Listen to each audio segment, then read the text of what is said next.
বালা মুসিবত, যে যত বেশি ঈমান আমলে ভালো হবে, ভালো মুসলিম হবে, তার উপর বালা মুসিবত বেশি হবে। ফায়ুবতালার রাজুল আলা হাসবে দীনহি, মানুষের উপর আল্লাহ পাক বালা মুসিবত দেন, পরীক্ষা করেন। ইবতালা পরীক্ষা করেন বালা মুসিবতের মাধ্যমে তাদের দিন ধর্মের অনুপাতে। যার যত দিনদারি তত বেশি আল্লাহ পাক পরীক্ষা করেন তাকে।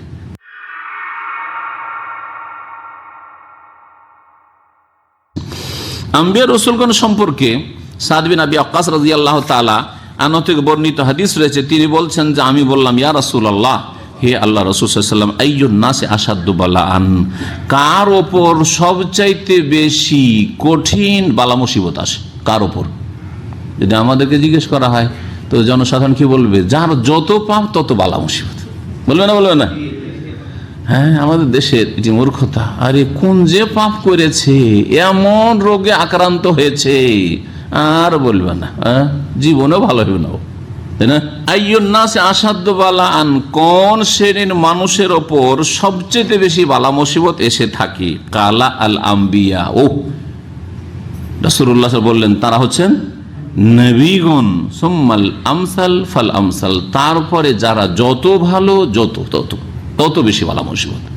নবীদের পরে সবচেয়ে ভালো সাহাবায়ে কেরাম, তারপরে তাবেঈন, তাবা তাবেঈন, আইম্মায়ে কেরাম, মুহাদ্দিসিন হোক আর ফুকাহায়ে কেরাম হোক, চার ইমাম, অন্যান্য ইমাম বুখারী, মুসলিম, আবু দাউদ, নাসাঈ, তিরমিজি, যত আইম্মায়ে কেরাম, ইসলামের বড় বড় খাদিমরা রয়েছেন, তারপরে উলামায়ে কেরাম, শুহাদা, আর তারপরে সৎকর্মশীল ভালো মানুষ, যে কোনো মুমিন নর এবং নারী।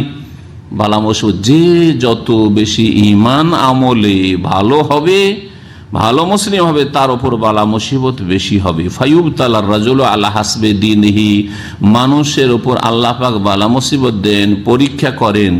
ইবতালা পরীক্ষা করেন বালা মুসিবতের মাধ্যমে তাদের দিন ধর্মের অনুপাতে। যার যত দিনদারি তত বেশি আল্লাহ পাক পরীক্ষা করেন তাকে। যার যত বেশি ধার্মিকতা, আল্লাহ ভীরুতা, তত বেশি আল্লাহ পাক পরীক্ষায় ফেলেন। মুসনাদ আহমদের হাদিস, তিরমিজির হাদিস, হাদিস সহিহ। আম্বিয়া রাসূলগণের উপর যে বালা মুসিবত এসেছে সেগুলো কিছু নমুনা আপনাদের শোনাই। নূহ আলাইহিস সালাম কত ধরে ইসলামের দাওয়াত দিয়েছেন? 950 বছর ধরে। সুবহানাল্লাহ, 1000 বছর। 950 মানে কি 1000 বছর? 900-র উপরে আরো 50, তার মানে 1000 বছর। 1000 বছর ধরে দ্বীন ইসলামের দাওয়াত দিয়েছেন। আর তারপরেও ফলাফল, ঈমান নিয়ে এসেছে কয়জন? আল্লাহ বলছেন কোরআন, ওয়ামা আমানা মাহু ইল্লা কালিল, এটা কোরআনের কথা। তার সাথে 950 বছরে অল্প কয়টা লোক মাত্র হেদায়েত হয়েছে, ঈমান নিয়ে এসেছে। কত ধৈর্য ধরেছেন, আর তারা কত যে মানসিক কষ্ট দিয়েছে, শারীরিক কষ্ট দিয়েছে, গালমন্দ করেছে, কত যে কষ্ট দিয়েছে, আর কত যে ঠাট্টা বিদ্রুপ করেছে, উপহাস করেছে। আল্লাহু আকবার। ইব্রাহিম আলাইহিস সালামের পরীক্ষা নবী রাসূলগণের মাঝে সবচেয়ে বেশি বড় পরীক্ষা রাসূলুল্লাহ, তারপরে সবচেয়ে বড় পরীক্ষা হয়েছে ইব্রাহিম খলিলুল্লাহ। কারণ এই দুই নবীকে আল্লাহ তার অন্তর্বন্ধু খলিল বলেছেন। সুতরাং অন্যান্য নবীদের তুলনায় এই দুই নবীর, দুই রাসূলের পরীক্ষাও বেশি, বালা মুসিবত বেশি, পরীক্ষা আল্লাহ পাক খুব বেশি করেছেন। ইব্রাহিম আলাইহিস সালামকে কি না পরীক্ষা আল্লাহ করেননি। ছোটকাল থেকে যৌবনকালে দেশ থেকে তাড়িয়ে দিল বাপ, বাড়িতে থাকতে দিল না, দেশ থেকে হিজরত করতে হলো, দেশ ছেড়ে নির্বাসিত হয়ে যাওয়া, দেশান্তর হয়ে কোথাও বসবাস করে, যেমন তেমন কথা নয়, কত যে কষ্টের বিষয়। ইব্রাহিম আলাইহিস সালামকে এমন পরীক্ষা, আগুনে ফেলে দেওয়া হলো, জানা আছে আপনাদের, তাই না? চিন্তা করেন, আগুনে ফেলে দেওয়া হলো।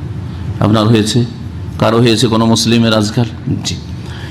ওয়ালাম ইয়াসনিহি যালিকা শাইয়ান আম্মা আমানা বিহি কলবুহু ওয়া তামান্না বিহি ফুয়াদুহু, তারপরেও তাকে একটু পিছপা করতে পারেনি। আগুনে ফেলে দিও, সামান্য একটু তাকে এ কথা বলি নিতে পারেনি, ঠিক আছে আমি স্বীকার করছি, তোমাদের কথা মানবো, আমাকে আগুন থেকে বাঁচিয়ে নাও, বলেছেন না। যে আল্লাহর দ্বীনের কাজ করছে, সে আল্লাহ যদি মনে করেন যে আমাকে রক্ষা করবেন তো রক্ষা করবেন, আমি কারো কাছে সাহায্য নেব না। আল্লাহ পাক রব্বুল আলামিন হুকুম করলেন আগুন কি? আগুনের প্রকৃতি হচ্ছে যে কোনো মানুষকে জ্বালিয়ে দাও। ইব্রাহিম আলাইহিস সালাম জ্বালিয়ে দেবে, জ্বালাবে না? জ্বালাবে না?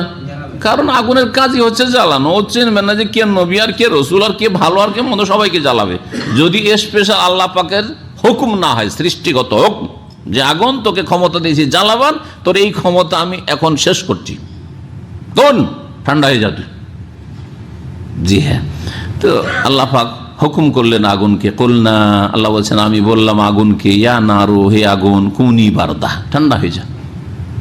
আর এত ঠান্ডা না যে আবার ফ্রোজেন হয়ে মারা যায়, বেশি ঠান্ডাতে বড় শীতে মরে যেতে পারে। হ্যাঁ, ওয়াসালামান আলা ইব্রাহিম, সহি সালামত, নিরাপদ রাখো ইব্রাহিমকে। ইব্রাহিমের যেন কোনো ক্ষয়ক্ষতি না হয়, না আগুনে ক্ষতি না ঠান্ডাতে ক্ষতি, নিরাপদ রাখো ইব্রাহিমকে। ওয়ারাদু বিহি কায়দান, আল্লাহ বলছেন যে কাফিররা তার সাথে ষড়যন্ত্র করেছিল, ফাজআলনাহুমুল আখসারিন, কিন্তু আল্লাহ পাক তাদেরকে অধিক ক্ষতিগ্রস্ত, লাঞ্ছিত, অপদস্থ করেছেন, কিছুই করতে পারেনি তারা। সূরা আম্বিয়া আয়াত নম্বর 69-70। ইসমাইল আলাইহিস সালামকে আল্লাহ পরীক্ষা করে, বাপকেও পরীক্ষা, ছেলেকেও পরীক্ষা, যেমন তেমন কথা। বাপকে বলছে তোমার ছেলেকে কি করো, জবাই করতে হবে, কোরবানি করতে হবে। আর ছেলে এমন নয় যে 10টা ছেলে আছে, 5টা ছেলে আছে, যাকে একটা গেল, হ্যাঁ, মাত্র একটি ছেলে। তখন পর্যন্ত এই কুরবানির ঘটনা পর্যন্ত ইব্রাহিম আলাইহিস সালামের আর এক স্ত্রী থেকে ইসহাকের জন্ম তাও হয়নি, সে একটি ছেলে মাত্র, একটা ছেলে, তাও বুড়ো বয়সে পাওয়া। যৌবনে ছেলে পেলে এক অবস্থা থাকে, আর যারা বুড়ো হওয়ার পরে যাদের ছেলে মেয়ে হয় তাদের অবস্থা আলাদা থাকে। বুড়ো মানুষ আর ছেলে মেয়ের বাপ হয়েছে, ওকে জিজ্ঞেস করে তাহলে বুঝতে পারবেন। হ্যাঁ, দেখেন যৌবনকালে ছেলে মেয়েদেরকে অনেক মারধর করে, এটা পরীক্ষিত, অনেকের জানা আছে, যার ছোট ছেলে আছে। কিন্তু বয়স 40-50 হওয়ার পরে আর ছেলে মেয়েকে মারে না। বড় ছেলেগুলোকে অনেক মারধর করে তরবিয়ত করেছে, ভুল করলে মেরেছে, কিন্তু ছোটটাকে খুব আদর করে, করে না, দেখবেন খেয়াল করে। আমার ওইরকম, হ্যাঁ, এক সময় বড়দের ওপর ভালো চাপ সৃষ্টি করে তরবিয়ত, ছোটটাকে শুধু আদর আর আদর দিয়ে তরবিয়ত, যতদূর ভালো করতে হোক আদর করি, তরবিয়ত করতে হবে। সুবহানাল্লাহ, মানুষের একটা দুর্বলতা আছে, বয়স যত বাড়ে তত বেশি মায়া বাড়ে ছেলে মেয়েদের ওপর, হ্যাঁ, অন্যরকম হয়ে যায় তখন। এই সুবহানাল্লাহ, 80-র উপরে বয়স, 85-90 বয়স, 100-র কাছাকাছি চলে যাচ্ছে, আর তারপরে এই ছেলে কোন রকম পাচ্ছেন। আল্লাহর কাছে দোয়া করে, রব্বে হাবলি মিনাস সলিহিন, দোয়া আল্লাহর কাছে কত যে দোয়া করেছেন। আর তারপরেও আল্লাহ বলছেন যে তোমার এই ছেলেকে জবাই করে দিতে হবে আল্লাহ সন্তুষ্টির জন্য। কত বড় পরীক্ষা, চিন্তা করেন আপনি। ঘটনা জানা আছে, সে ঘটনার দিকে যাচ্ছি না। জাকারিয়া আলাইহিস সালামকে আল্লাহ পাক পরীক্ষা, নবীরা তো কথা বলতে পারেন যে আল্লাহ তোমার দিনের কাজ করছি আর বিয়ে করে বুড়ো হয়ে গেলাম, একটা ছেলে হবে না, এটা কেমন কথা? অভিযোগ করেছেন? কোনো অভিযোগ করেননি। হ্যাঁ, কমপ্লেন করেছেন যে আল্লাহ কোন দোষ করেছে যে সবাইকে দিবে, আমাকে দিবে না। হ্যাঁ, অনেকেই কিন্তু খুব আক্ষেপ করেন এবং আল্লাহর উপর আক্ষেপ করেন, মনে হচ্ছে আল্লাহ রব্বুল আপনার কাছে ঋণী, ছেলে মেয়ে দেয় না সেই জন্য আল্লাহ ঋণী আছে আপনার কাছে। না, কখনো না, আল্লাহ পাকের ইচ্ছে, আল্লাহ দেন না।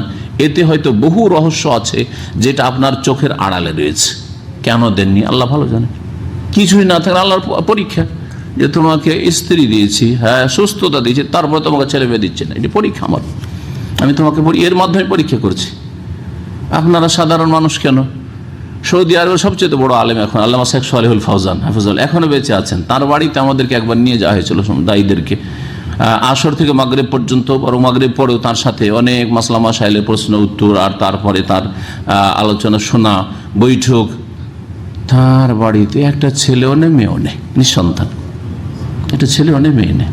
ইবনে তাইমিয়া রহমতুল্লাহ কত বড় মুজাদ্দিদ, কত বড় ইসলামের সংস্কার, কত বড় ইসলামের ইমাম। যদি আবু হানিফা, শাফি, মালিক, আহমদের যুগে হইতেন তাহলে তিনি 4 ইমামের চাইতে কোনো কম না, কোনো কিছুতেই কম না তিনি। জি হ্যাঁ, তার কোনো ছেলে মেয়ে ছিল না। বিয়ে করেছিলেন কিনা, বিয়েও করেননি হয়তো। ইমাম বুখারী রহমতুল্লাহ আলাইহি বিয়ে করেছেন কিন্তু তার কোনো ছেলে মেয়ে ছিল না, ওরা জানেন না হয়তো। এত বড় বড় ইমামদের কোনো ছেলে মেয়ে ছিল না, কারো পরিবারও ছিল না, হয়তো কারো ছেলে মেয়েও ছিল না। আল্লাহ পাক রব্বুল আলামিন জাকারিয়া আলাইহিস সালামকে পরীক্ষা করেছেন। বার্ধক্যে গিয়ে দোয়া করার পরে আল্লাহ পাক রব্বুল আলামিন ছেলে দিলেন, ইয়াহিয়া, তাই না? ছেলে দিলেন। দোয়া করতে থাকেন, দোয়ার রাস্তা খোলা আছে। যাদের ছেলে মেয়ে এখনো হয়নি দোয়া করেন, আল্লাহ পাক রব্বুল আমাদের দিনী ভাই বোনদেরকে যেন নেক সন্তান দান করেন। আইয়ুব আলাইহিস সালামের বালা মুসিবত আপনাদের জানা আছে?